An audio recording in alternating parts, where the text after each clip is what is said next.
बिस्मिल्लाहिर्रहमानिर्रहीम। Dear students, अब ये इस वीडियो के अंदर पिछले वीडियो के अंदर मैंने 4 स्टेप्स आपके सामने डिस्क्रीट सीरीज के लिए डिस्कस किए। एक स्टेप रहता है स्टेप नंबर 5, स्टेप नंबर 5 वो रहता है कि how we calculate the geometric mean for discrete series, discrete data. अब हम स्टेप नंबर 5 के अंदर क्या करेंगे? टेक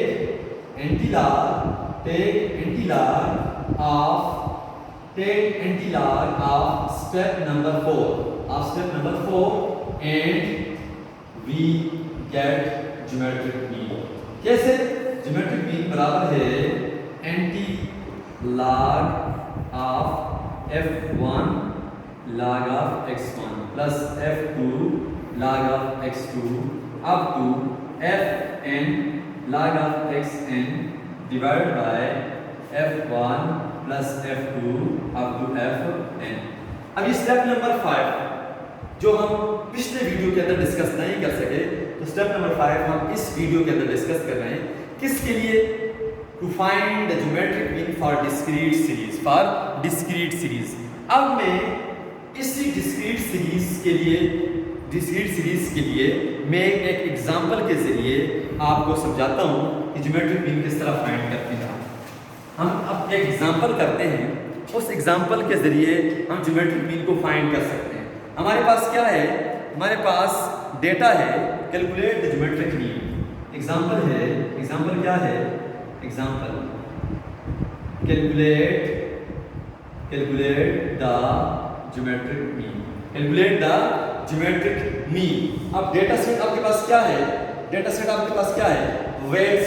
क्या है? वेट्स आपके पास क्या है? 130, 135, 130, 135, 140, 145, 140, 145, 146, 148, 146, 148, 149, 150, 149, 150 एंड लास्ट वैल्यू है 157। अब दूसरी तरफ है नंबर ऑफ पर्संस। अब नंबर ऑफ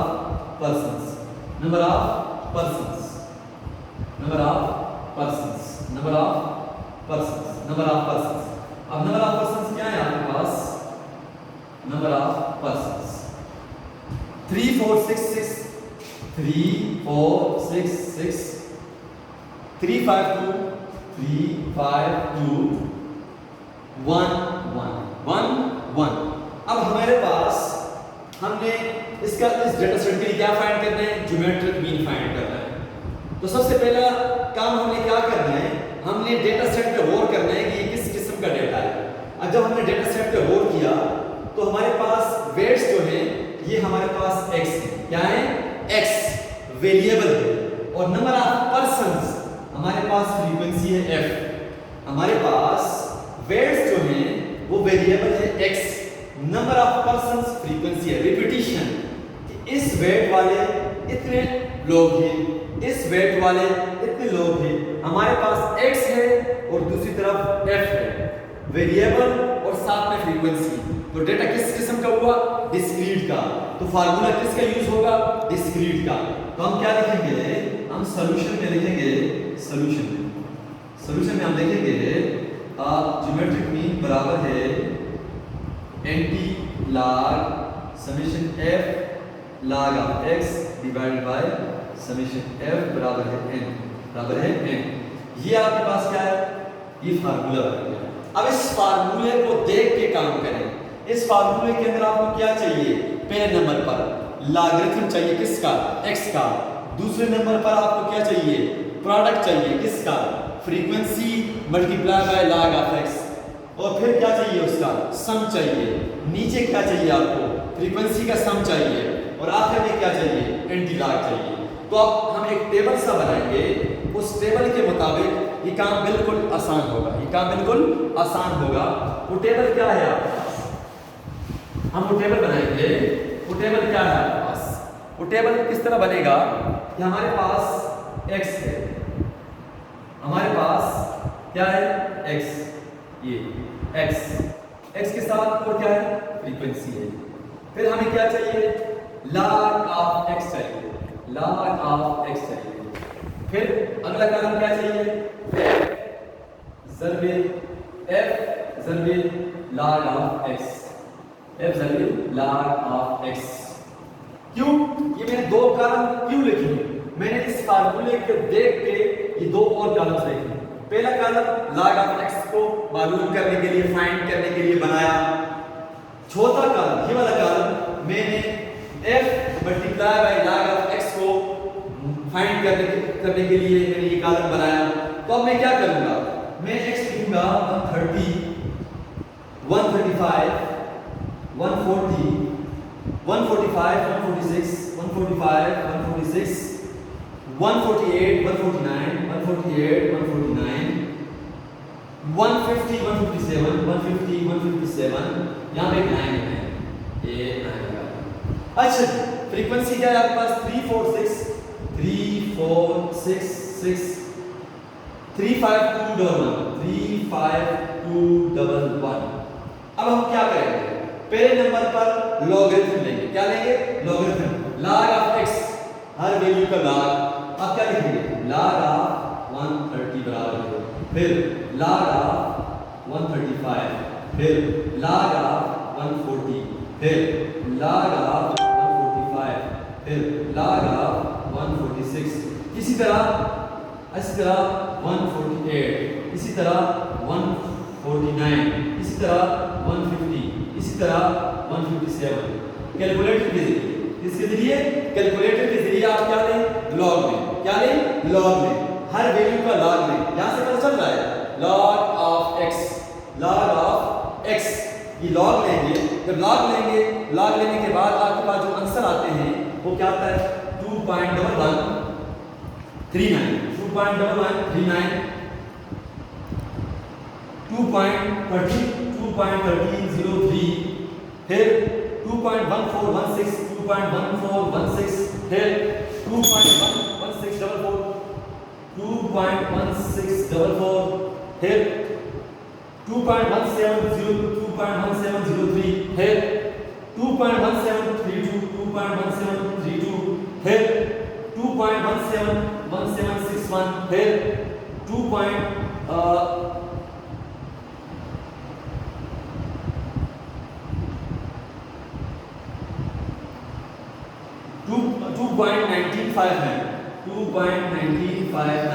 अब यहाँ पे एक वैल्यू हमें 150 वाली हमारे पास मिस हो रही है, थोड़ा सा गलत हो गया, लेकिन फिर भी, लेकिन ये जो आप लॉग ले रहे हैं, ये लॉग सारे ये कैलकुलेटर के जरिए, लॉग ऑफ टेबल के जरिए लेंगे आप। फिर अगला कॉलम फ्रीक्वेंसी मल्टीप्लाई हो रही है log ऑफ x के साथ, frequency multiply by log of x, ये फ्रीक्वेंसी, ये log, ये फ्रीक्वेंसी, ये log, ये फ्रीक्वेंसी। तो क्या लिखेंगे आप, 3 ज़रबे 2.1139, फिर क्या लिखेंगे, 4 मल्टीप्लाई बाय 2.1303। इस तरह सारे लिखेंगे आप, इस तरह हर लिखेंगे।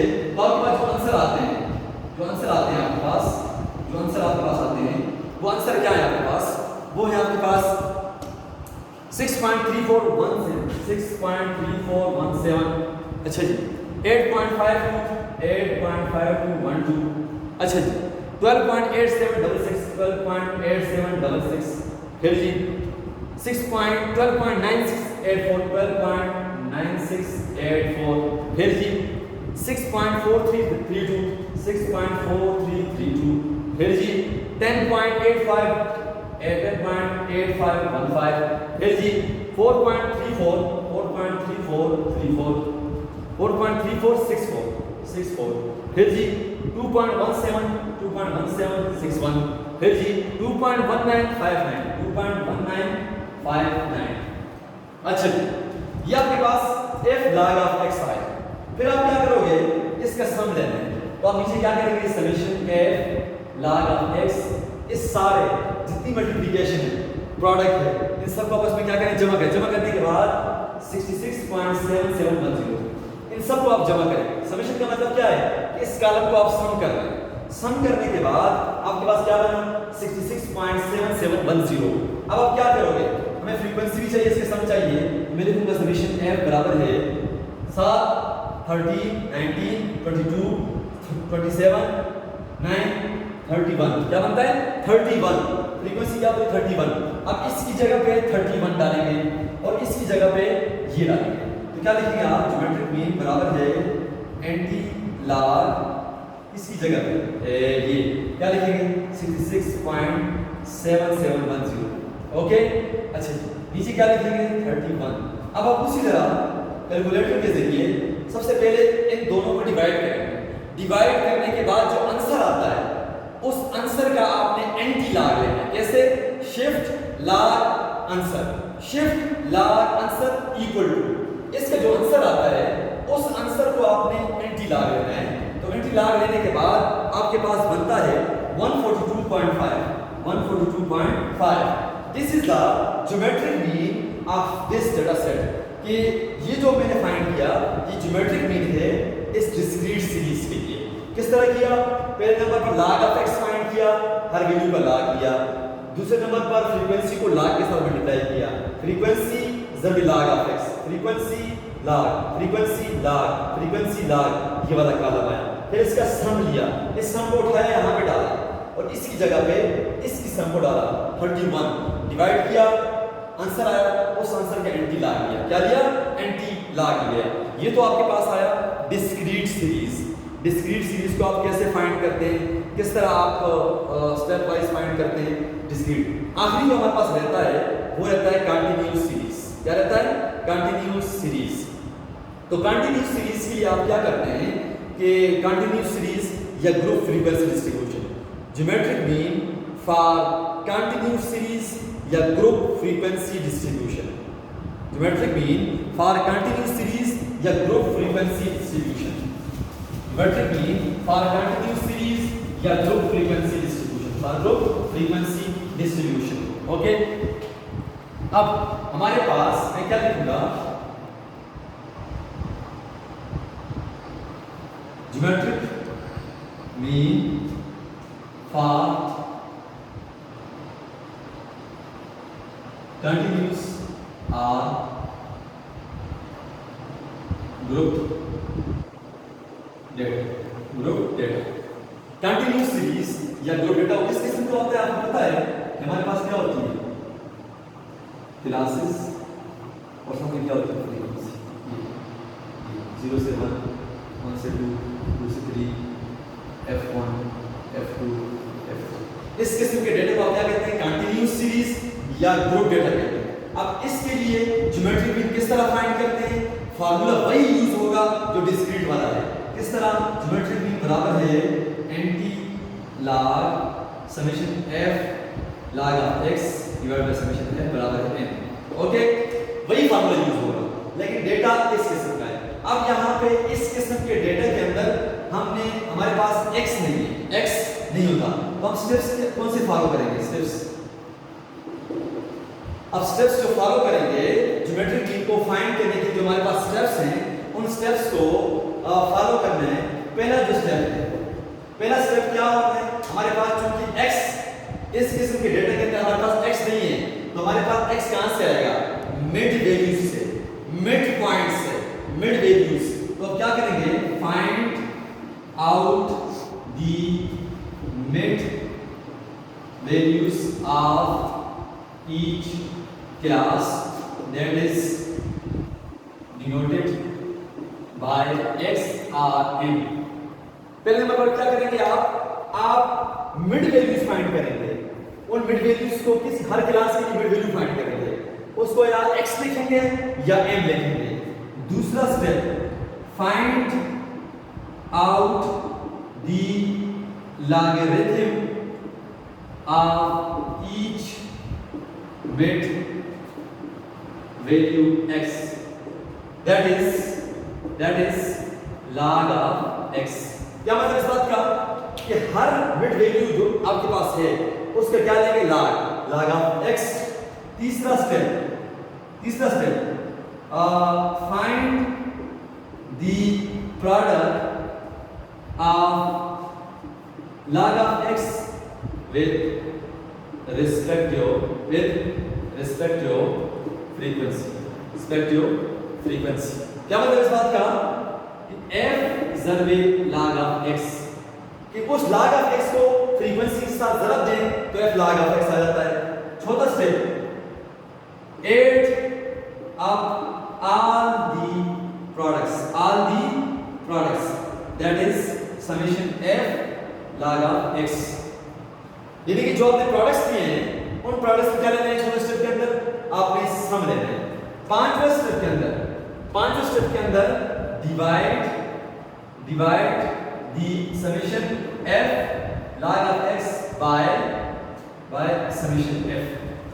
क्या करना है पांचवें स्टेप के अंदर आपने क्या करना है, ये जो summation f log of x है इस स्टेप वाला इसको डिवाइड करना है समेशन f पर, इस पर समेशन f पर टोटल फ्रीक्वेंसी पर यानी कि n पर या कैपिटल N पर। अच्छा जी छठा स्टेप क्या है, छठा स्टेप आखिरी स्टेप है। आखिरी स्टेप क्या है छठा स्टेप है take antilog of step number 5 we get geometric mean. पहला स्टेप क्या करना है आपने मिड वैल्यूज फाइंड करनी है। दूसरा स्टेप क्या करना है लॉग लेना है। तीसरा स्टेप क्या करना है फ्रीक्वेंसी से मल्टीप्लाई करना है। चौथा स्टेप क्या करना है सम लेना है। पांचवा स्टेप क्या करना है इस सम को समेशन फ्रीक्वेंसी पे डिवाइड करना है, ये वाला step total number of observations values तादाद उस पर डिवाइड कर दें। और आखिरी स्टेप के अंदर इस स्टेप का एंटी लॉग लेना है। क्या लेना है एंटी लॉग लेने के बाद क्या बनता है ज्योमेट्रिक मीन। तो बेटा ये तो हो गया स्टेप्स हो गए to find the geometric mean for continuous series for group frequency distribution, कि किस तरह उस स्टेप्स को आप फॉलो करेंगे। हम इंशाल्लाह अगली वीडियो के अंदर इसकी एग्जांपल करेंगे। किसकी एग्जांपल कंटीन्यूअस सीरीज की एग्जांपल करेंगे इंशाल्लाह। तो इंशाल्लाह स्टूडेंट्स फिर मिलते हैं। अल्लाह हाफिज़।